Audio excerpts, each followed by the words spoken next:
For the moment, I thought I'd take you through a quick breakdown of how much money I've spent since first setting eyes on this car in April 2023. It's now November 2023.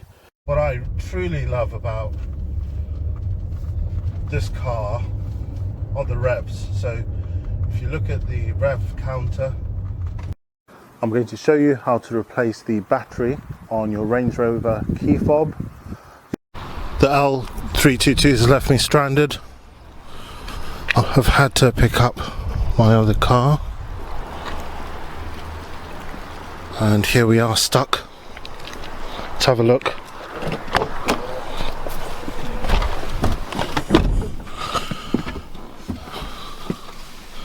So if I start the car,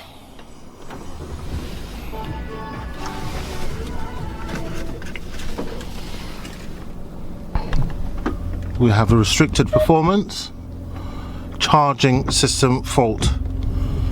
The steering wheel doesn't move, it's rock solid.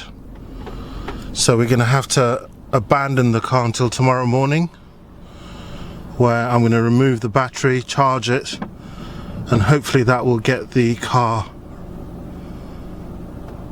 running. We're going to have a quick look at the engine bay to explain exactly what happened with the L322. Now, there are two main components to any car. One of them is the engine that provides motion or kinetic energy. The other item is this here, which is the alternator.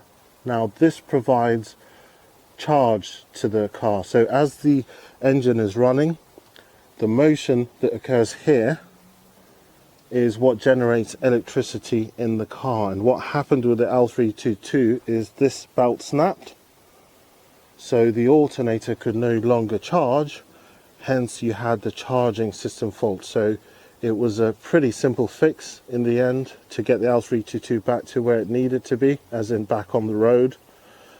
One of the things that you should be looking to replace on any high mileage car, so if you've got a car that's over 130,000 miles, this is the area that you need to focus on top of the internals of the engine.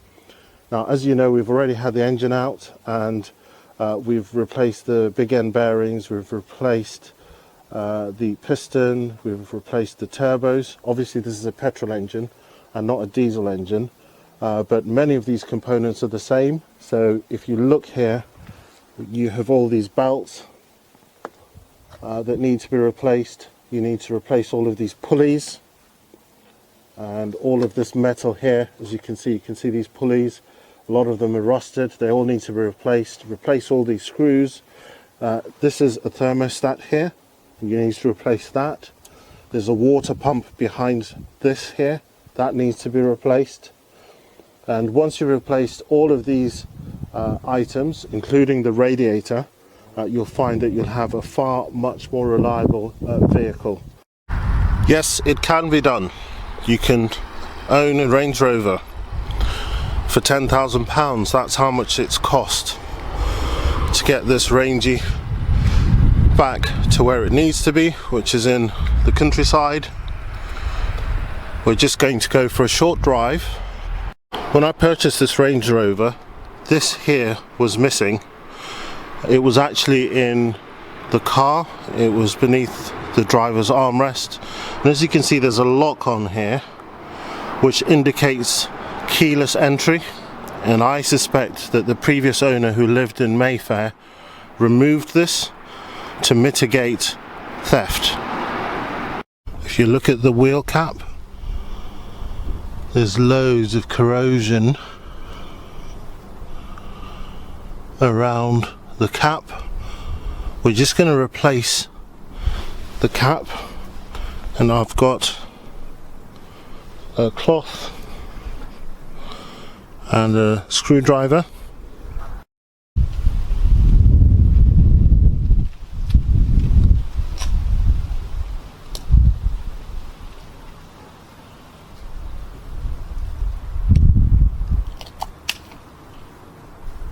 It's that simple to remove it. Besides the two rusty bolts, you can see a significant amount of corrosion around the centre of the wheel, so we're going to have to get the wheel refurbished. I think this is the worst out of the four, but for the meantime we're just going to replace the cap. This is the one that was on there before, and you can see there's loads of corrosion as well on the actual hubcap.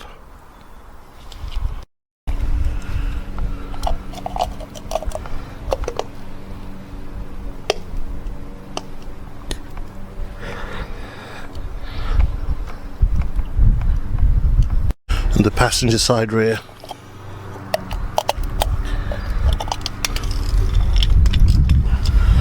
As you can see, it can barely cling onto the wheel because of the corrosion. One of the warnings on the car is due to a low battery.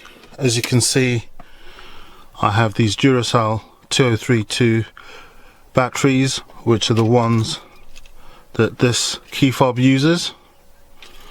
If I go to turn the car on, okay, let me shut the door. You can see there's a smart key battery low, suspension fault. There's a smart key battery low and there's suspension fault. I'm going to show you how to replace the battery on your Range Rover key fob. You're going to need two items. You're going to need the replacement battery. Here I have a Duracell 2032 battery pack that I purchased for £5.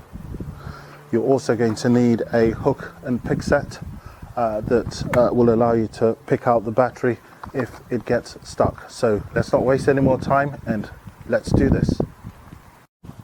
Okay, to operate the key there are two main functions. The first is to open the car. There's basically two sides here. There's a pressable bit there and then there's a solid bit there. If you go to the pressable bit there, that allows both sides to emerge, and that is where the key is. So you can then basically place this into the car and open the door. That is not what we're trying to do today. We're not trying to enter the car. And yeah, just remember to press that to allow that to return. On the other side, if you place your thumb and your nail there, that opens like that, and this is really where the battery is. It's in a tray that you can pull out. Sometimes it gets stuck, as is what's happened there. The battery should actually just be on top, so this is really where you need a pick to pick the battery out.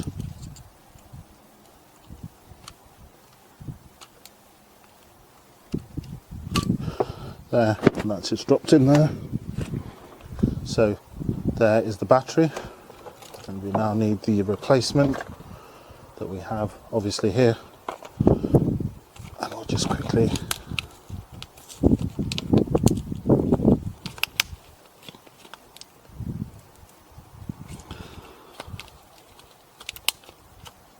remove the new battery.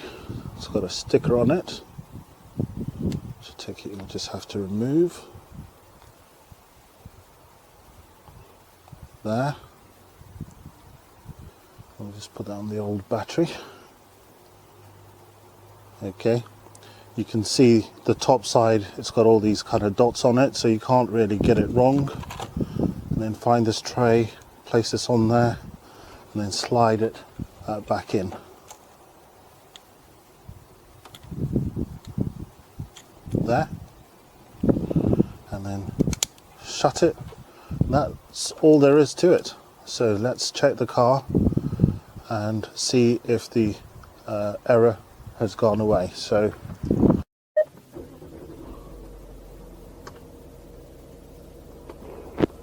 and it's saying suspension fault. We'll just say OK. So yeah, the smart key battery error has gone away. Let's turn the car off and we'll turn the car back on. And now we've just got a suspension fault, so that is the only error that's displaying on the dashboard, which we'll click OK to. So problem solved. The Range Rover is back. The car is now fully operational. There remains one problem, which is a wheel height sensor on the other side, not this side, that side, that is confusing the car. And you can see it's actually quite low at the moment, so there should be a reasonably sized gap between the wheel and the arch, especially on a Range Rover. It's okay at the back here, so as you can see there's a nice gap, but the problem is that the car keeps getting confused, and the confusion really is to do with the wheel height sensor. So once that's repaired, I'm hoping that we're going to have a really reliable Range Rover.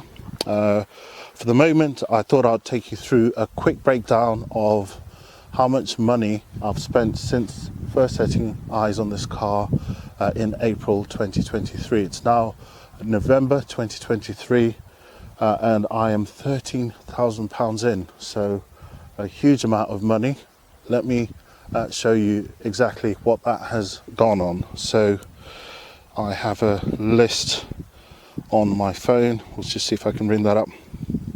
Okay, so in April 2023, the car cost £2,500. I saw it advertised on eBay and jumped at the chance. I knew I didn't have any time to waste. Foolish, obviously, for thinking that I'd get a car for that amount of money and not have to deal with some engine problems. So yeah, if it's too good to be true, it is too good to be true. So yeah, it's very, very rare that I think you'll ever come across a car going for next to nothing and it turns out to not have a problem. I think 99 times out of 100, never mind 9 times out of 10, 99 times out of 100 is going to have catastrophic problems. So the car cost 2,500. The transportation costs were 300 quid to get the car delivered to my house. The car then needed a full engine rebuild. This took 3 months up till sort of the end of September. The total cost of the engine rebuild was 3,800. Now what they did was it was £3,000, sorry, for the engine rebuild, and then there's some other bits. So we had a new piston, we had new main bearings for the engine, including a new conrod, and they did a new head gasket. So we've got a brand new head gasket and crank seal. The extras on the £3,000 for the rebuild were there was a front leg for this side that kept collapsing, so we've got an OEM front leg. In terms of the replacement, I think there's a cheap option at 140, 150 quid, or you can go OEM at 450 quid for the part for the front leg. We went OEM, so everything on the car is OEM that we're replacing it with. We're not really skimping on costs because I intend to keep the car really for the next 10 years. So we had a reconditioned turbo as well at 395, and as I said, a front leg for 450. So that brought the engine rebuild total to 3,800. It was meant to be 3,815 or 125, but he rounded it to 3,800. I think money very well spent. You could have taken that bill to 8,000 if you had purchased new turbos. Obviously we reconditioned them, and that really managed to allow us to save a huge amount of money. We then moved on to the MOT from the engine rebuild because I couldn't drive the car. When I received the car from the engine rebuild, I took that to my local mechanic, who picked up on a few issues.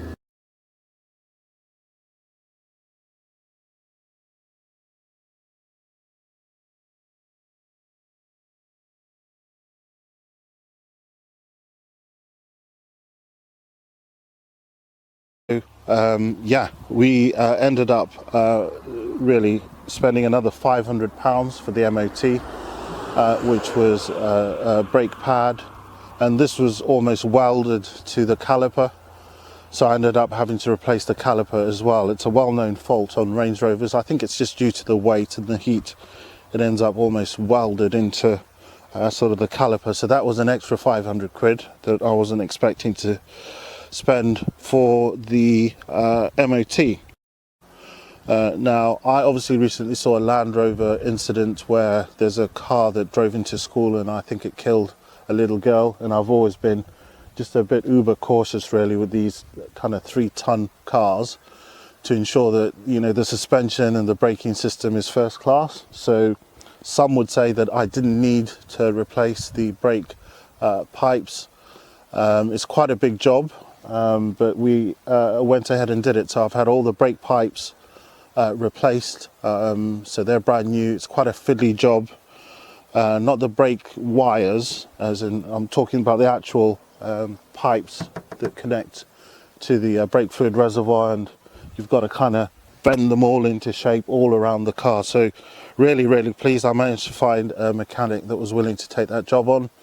My regular mechanic who didn't want to do the rebuild or didn't want to do the brake pipes is now short of, you know, £7,000 or £8,000 had he wanted to take on some of these jobs. So we've had all the brake pipes replaced, 2 new shock absorbers as well at the back, very expensive, the Bilstein ones, really I think 700 quid for a pair.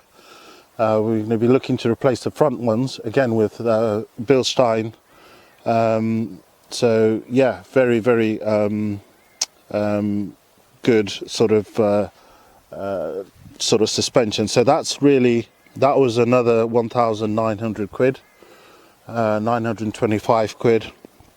And then yeah, some of the peripheral costs. The car insurance was 2,200. Now at this precise moment in time in 2023, these cars are being stolen left, right and centre. So that's probably my biggest warning to you if you're looking to purchase a Range Rover, depending on where you are in the United Kingdom. If you're in London, for example, I think I remember reading on X from somebody that's paying £3,900 a year just for insurance. I mean, I'm paying 2,200, 2,199. It's still a huge amount of money. That's probably going to be the thing that stops me really from owning this car for 10-20 years.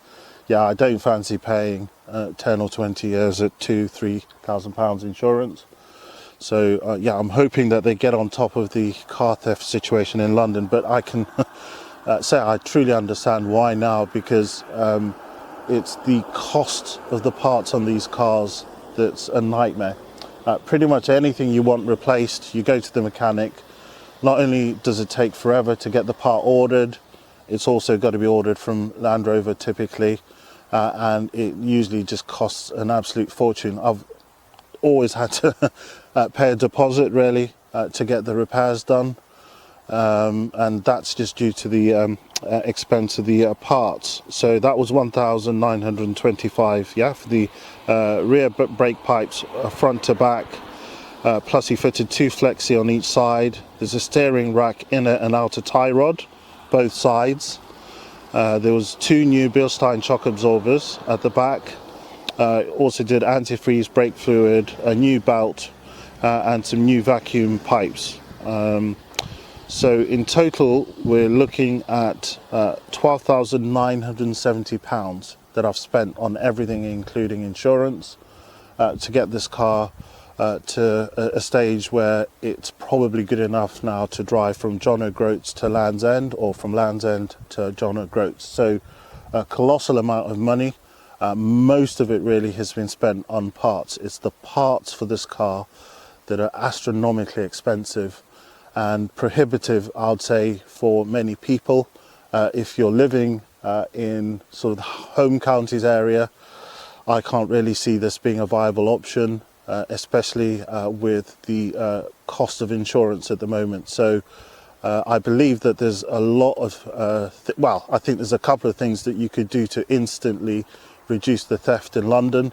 The first is just to turn the feature off. You know, there's a auto entry feature on the car. I just turn it off. Yeah, so when Land Rover sell the car, they should sell the car with the feature turned off, not sell the car with the feature turned on.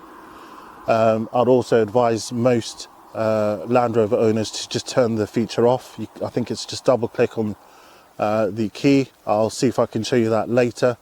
And also just keep all your keys in a Faraday cage. In fact, Land Rover should sell the car with all the keys in the Faraday cage. The theft that's happening isn't specific to Land Rover, it's a weakness that's present in all vehicles. So Mercedes, BMW, Land Rover, it's just that these cars tend to cost, you know, £100,000 now. So if you can get one or two of these to Africa or somewhere like Russia, you're going to be able to part it out and sell those parts for a huge amount of money. So these cars are stolen mostly because the parts are so expensive, so they're in very, very high demand compared to maybe like a BMW that's still very, very desirable, but you're not going to have as much demand for those parts as you do for a Range Rover. So please be vigilant. Please try and get our insurance premiums down by just being a bit more careful. As I've said, get your key in a Faraday cage and turn the auto entry feature off, and you'll find that that will you know, dissuade, or that will precipitate really the abnegation of theft for pretty much every Range Rover.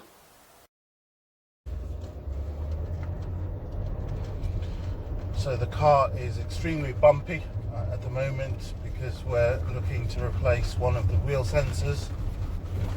One of the wheel height sensors isn't working, and it's just caused the car to almost be undrivable, to be honest. The hope was to record a video and to ensure that I release that really as soon as possible, because yeah, we're heading up to Christmas and I think there's going to be very little time in the next 4 weeks, because it's going to start being sort of Christmas parties and so forth. Now, the steering wheel is showing me all sorts of error messages at the moment.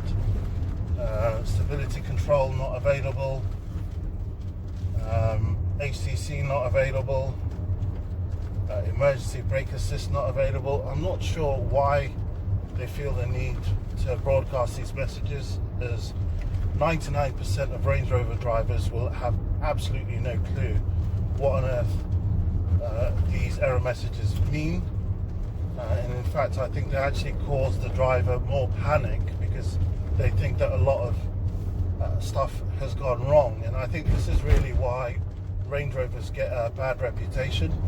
The weakest point about this car, as far as I'm concerned, is the software.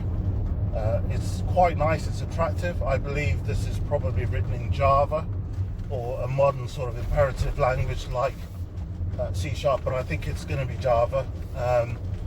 But the user experience really leaves a lot to be desired. It nags you way, way, way worse than Hyacinth Bouquet. So if you're familiar with the long-suffering Richard. Firm, Richard. Look sharp and be ship-shape, Richard. Really, Richard. Smile. Hyacinth, this car just, you know, outdoes a Hyacinth by a country mile. In terms of the nagging, it's just unbelievable. Yeah, if you open the door, it nags. If you open the door, if the engine's running, it nags. If there's a slight problem with anything, it just gives you continuous error messages that you can't stop. So even now, it's continuing to tell me about the problems it told me literally 2 seconds ago. So again, stability control not available. And yeah, it's that really that I believe is sort of the biggest weakness with this car. The user experience is diabolical. It needs to stop nagging so much. I'm not an idiot, you know, I've been driving for years and years. I know when I open the door and the car's running. You know, I know when I open the door. I usually intend to open the door. You don't need to tell me that I've just opened the door. I kind of knew I was opening the door, you know, before you kind of gave me sort of the error message. So yeah, a lot of the user experience leaves a lot to be desired. I also think the diagnosis is poor as well on this car, and it's that really that needs to be improved. I'm hoping we could update the software to maybe the L322 or that software, and that they've worked through some of these issues, because yeah, it really does take away from what is otherwise a perfect vehicle. I mean, I love this car, I'm addicted to it. I know some people you know, speak badly about Range Rovers. In fact, I was watching a video with Jeff Buys Cars, who, yeah, I enjoy watching that YouTube channel, and he just laid into Range Rover drivers. But I promise you, once you drive one of these cars, especially for Jeff being a family man, if you're going on a long drive, or if you're going to go out into the bush, which is what I intend, to go overlanding, or to go out into the mountains for 10, 20 days at a time, and to be living in the vehicle, that's really my intention, to become more familiar with owning a 4x4 vehicle, changing the tyres, dealing with problems like the one that we recently dealt with, where the belt snapped. Now, when I was a child, I was always told that you could use a lady's sort of pantyhose to, you know, as a short-term solution. So yeah, I'm learning, as I said. So the hope is for me to be out in the bush in the next year or so, and to be familiar with how to, you know, solve small problems really on 4x4s, to ensure that I don't get stuck. So for me, it's not a vanity thing. I really do want to use the car for what it was intended for. So for the second time in a month, the Range Rover is stuck. This time, this is a terminal problem. The gearbox is gone. If you're looking to purchase one of these cars and it's got over 130,000 miles, I recommend that you do a bout of preventative maintenance. You're going to have to obviously start with the engine and make sure that that's 100%. We've already done that. You then need to move on to all the vacuum lines, all the pipes, all the hoses, the radiators, the coolant, and so forth. After that, you then need to look at the suspension, and then obviously you need to ensure you don't forget the gearbox, which is what I was hoping to have serviced next. Obviously, I really should have had the gearbox serviced. I didn't, and now we're completely stuck. And I believe that the gearbox itself is probably completely written off. So it's going to be quite an expensive job to recover from. Definitely a smell of gearbox fluid. I wouldn't be surprised if there's a pool